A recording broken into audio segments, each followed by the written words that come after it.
My dad and his new wife tried to take over my inherited home after their wedding. So I changed the locks and took back control. When my 70-year-old mother died of an unexpected stroke last year, I inherited the house I grew up in. Although losing Mom was painful, her meticulous planning helped me stay stable during this trying period. I have spent almost 20 years developing my business in financial consulting. When I was 7, my parents were divorced. Even though they shared custody, my mother and I were always closer. I never felt like a priority to my 73-year-old father, who was either preoccupied with business or dating. Since Mom had sacrificed her promising real estate career to raise me and support Dad's professional development in corporate finance, she acquired ownership of the property in lieu of alimony after the divorce. It has always been more than just a place to live in this large colonial-style home in the Massachusetts suburbs. There are memories of Mom everywhere, from the yard where we spent many weekends planting her favorite roses to the kitchen where she taught me how to make her renowned apple pie. Since my parents purchased it in the late 1970s, the house itself, a clean, 4-bedroom building with a wraparound porch, has served as our family's residence. As a child, I saw my mother make this house a cozy and inviting place. She maintained an amazing home for me while re-entering the real estate market even after the divorce. As Dad's corporate career took off, his visits became more and more infrequent. Although Dad would attend important occasions like birthdays and graduations, our bond never grew to the degree I observed in my classmates' bonds with their fathers. The terms of the divorce settlement had been simple. Dad no longer had to pay alimony, and Mom received the house. She had taken care of everything at home as he ascended the corporate ladder, supporting him during his early career. Instead of looking for continued support after their divorce, she insisted on keeping the house. She would often declare, "A home is more valuable than monthly checks," and her choice turned out to be sensible. She made sure I had a secure home life while she reconstructed her real estate career. My father invited his 61-year-old lover, Elizabeth, to our Christmas celebration 2 years ago. She arrived with her 2 kids from a prior relationship with her high school lover, Sarah, 41, and Rachel, 39. Similar to how their mother initially came across, the daughters were quiet and reticent. Elizabeth complimented Mom's decorating style and asked insightful questions about our family's customs, demonstrating her sincere enthusiasm in getting to know us. Over the next few months, we gradually but favorably grew closer to Elizabeth and her daughters. Elizabeth was considerate of our preferences by calling ahead to ask if she might bring something unique to our sporadic family gatherings. Despite their lack of warmth, her daughters were always courteous and appeared to value being a part of our family get-togethers. Despite Elizabeth's presence in our life, Mom remained incredibly kind. She would reply, "Everyone deserves a chance at happiness," but occasionally I could see a glimmer of grief in her eyes as Dad and Elizabeth would depart together.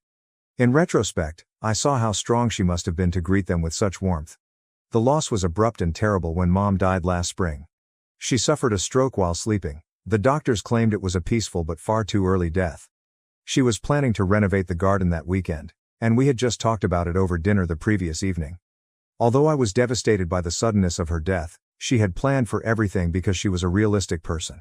We learned that Mom had revised her estate plans about the time I turned 18 during the will reading. I left the house and most of her possessions. A note detailing her choices, specifically regarding the house, was also left behind. "This home has been your anchor through every storm. Keep it as your safe harbor, but never let it keep you from sailing towards your dreams." When the funeral arrangements were being made, Dad and Elizabeth provided the proper support. Mom's large photo albums for the memorial exhibit were organized by her children, and Elizabeth helped arrange the wake's refreshments. But after the will reading, I saw a change in Dad's attitude. He made multiple remarks about how he and Mom had selected the property together and how he had managed all the significant renovations over the years, and his congratulations on my inheritance felt forced. The weeks that followed the funeral were filled with paperwork and last-minute changes.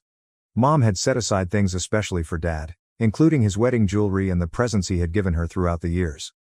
I assumed he would find meaning in this gesture, but he appeared more preoccupied with the house. Because of his early foresight in selecting this site, he casually commented on how the area had improved and the property worth had gone up. I stayed in the house and took solace in following Mom's rituals. Even though I was never as good with roses as she was, her garden became my weekend project. In an attempt to create a new normal for myself, I turned one of the spare bedrooms into a home office because my job as a financial advisor permitted me to work from home to some extent. Dad called to tell Elizabeth that he was engaged about 6 months ago. In order to save money on hotel expenses, he proposed that they spend the weeks before the wedding at my place. The house was spacious and Elizabeth's daughters were working from home.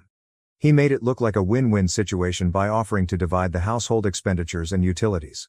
A month ago, the arrangement began, and at first, it seemed like a good thing. Conversations over coffee in the morning and family dinners in the evening filled the house. Elizabeth demonstrated her culinary prowess by frequently cooking for everyone. Even though they were still reticent, her girls appeared to be coming around to the notion of our blended family.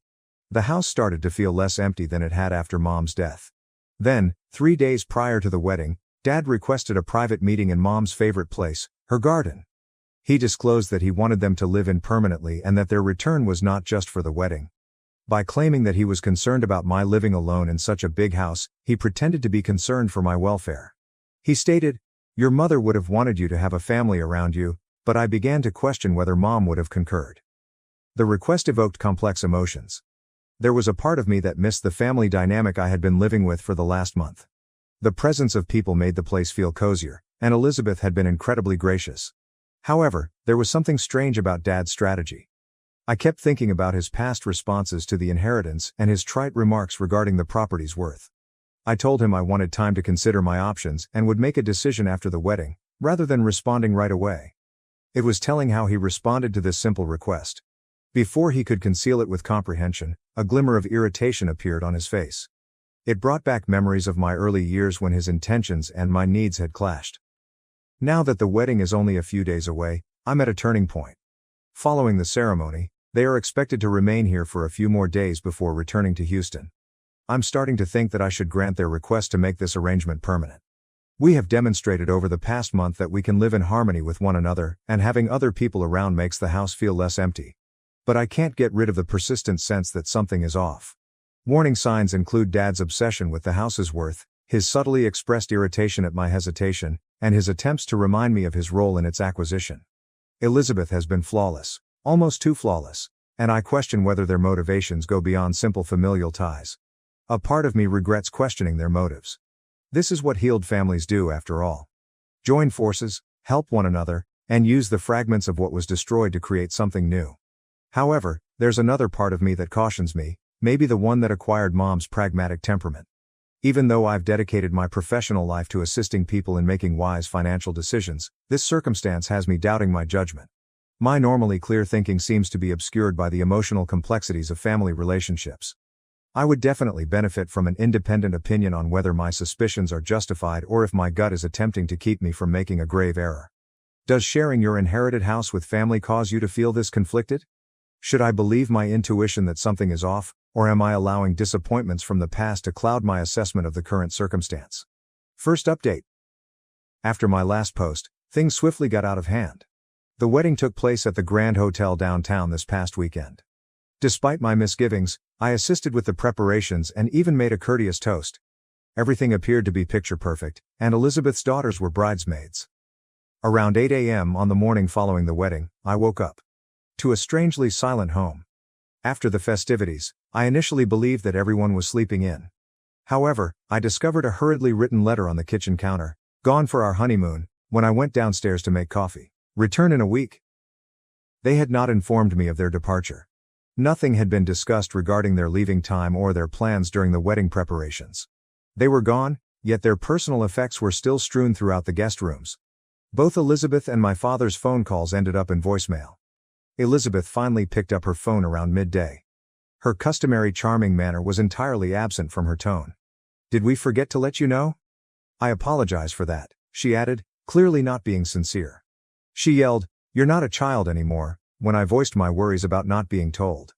"We needed some privacy because your father now has a new family." From there, the discussion just grew more heated. They were going to remodel their rooms when they returned, and she had the gall to tell me to get over myself and tidy up the house before they did.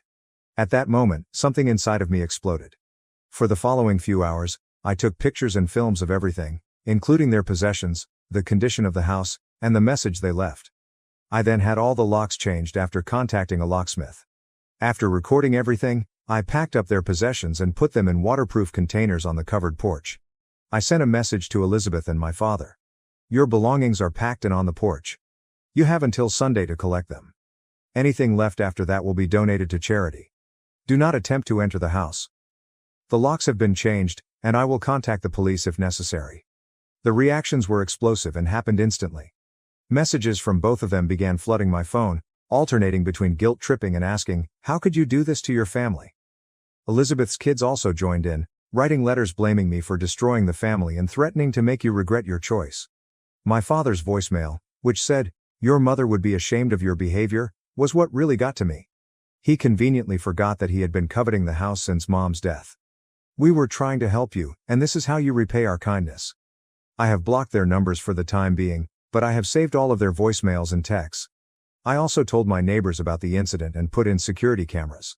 Some of them offered to watch the house while I'm at work since they remembered how Dad handled Mom during the divorce. They still haven't gathered their possessions after 3 days. Everything is going well on the porch because of the nice weather, but I'm growing more and more annoyed with their games.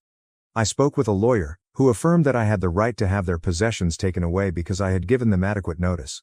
Their social media participation has been the most illuminating aspect of this experience. Ignoring my comments about gathering their belongings, they have been sharing many honeymoon pictures with remarks about new beginnings and family unity.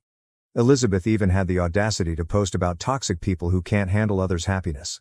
Their perfect family act was simply that, a show, I see now. Their actual nature is demonstrated by the way they went from being kind and considerate to being conceited and combative when things didn't go their way. I'm glad I followed my gut and refused to accept their long-term living arrangement before getting to know them further. Even though I now realize it wasn't real, I still miss the sense of family we had when they were here. True colors show not in good times but in how people handle disappointment, Mom used to say. The way they responded when I said no, told me all I needed to know about them. Has anyone handled comparable family circumstances? How did you respond to the fallout? Although I'm not changing my mind, I would like some guidance on how to handle the flying monkeys they are sending my way. Second update. 2 weeks have passed since my last post, and the actual narrative has now surfaced. Their desperate attempts to move in are explained by what I found, and it's worse than I thought.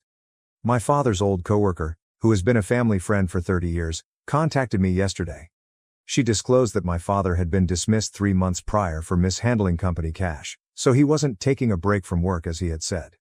It seems that he had been making dangerous financial choices without the required approval, which resulted in large losses. The reality of their financial circumstances is startling. He used all of his retirement funds to cover the $45,000 cost of the wedding at the Grand Hotel.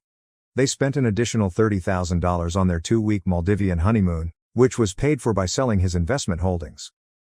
When they became engaged last year, Elizabeth resigned her work as a real estate agent, confident in my father's 6-figure salary and their intended relocation into what their acquaintances called their future family home. Yes, that's how they described my house. They had planned their entire budget with the presumption that I would allow them to live with me permanently. They had already begun selling some of their furnishings and given notice of their move to Houston. They actually have nowhere else to put their possessions, which is why they are still on my porch. According to mutual acquaintances, they had been spreading the myth that I was staying in their home temporarily because of my mother's misguided sympathy. They presented themselves as kind by letting me stay while I got back on my feet. The truth is, of course, that I'm a successful financial consultant who makes 6 figures of my own money, and the house is legally mine. More unsettling revelations were revealed by my father's former coworker. Bad investments weren't the only reason he was fired. At work, he had been acting more and more erratically, making lofty claims to clients and getting indignant when asked about his tactics. Although no one is certain, some believe he was attempting to recuperate from losses on his personal investments. Elizabeth's actions suddenly make perfect sense. Her performance of being the perfect homemaker was a deliberate one. She had been telling her friends that she could concentrate on making a proper family environment, rather than working if she lived in my home.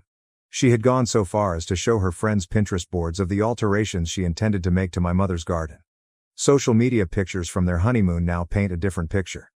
My father's exhausted retirement fund provided the funds for each magical moment they spent together. Literally, their posts about new beginnings were a bet to take over my house. They tried a different strategy after discovering their possessions were still on the porch after their honeymoon. Elizabeth apologized tearfully over the phone, saying that the stress of the wedding had taken over her. By implying that we might support one another during trying times, my father tried to present a picture of family unity. In the process, they unintentionally disclosed more of their scheme. They expected me to eventually give them ownership of the house, not just to move in temporarily. They specifically stated that we should combine our family resources for everyone's benefit, which presumably meant that I would give them my inheritance.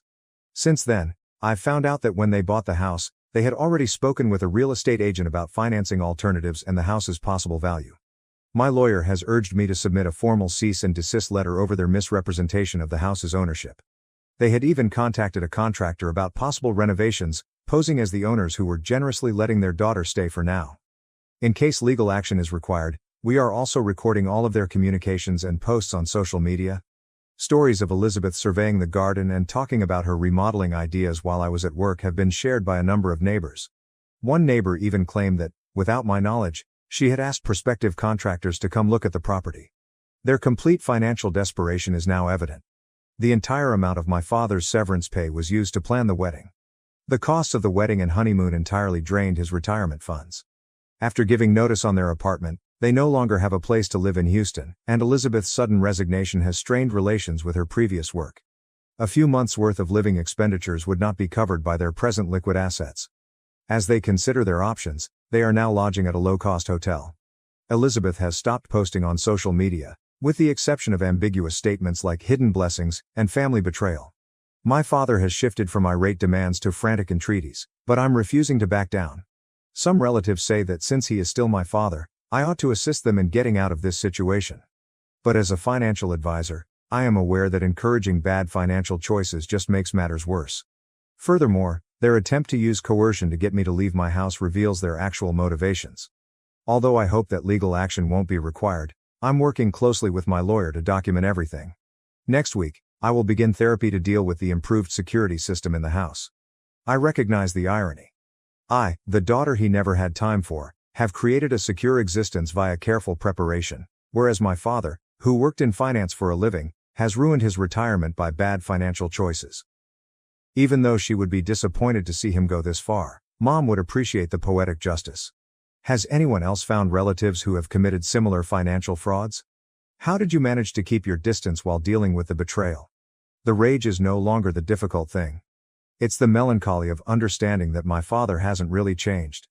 He has lured others into his plans, but he is still the same man who always prioritizes his own demands. I appreciate all of the help that this community has given me. I was able to stand by my judgments and follow my gut thanks to your advice. I'm concentrating on safeguarding my house and myself while I try to come to terms with this treachery. I'll provide another report when there are noteworthy developments.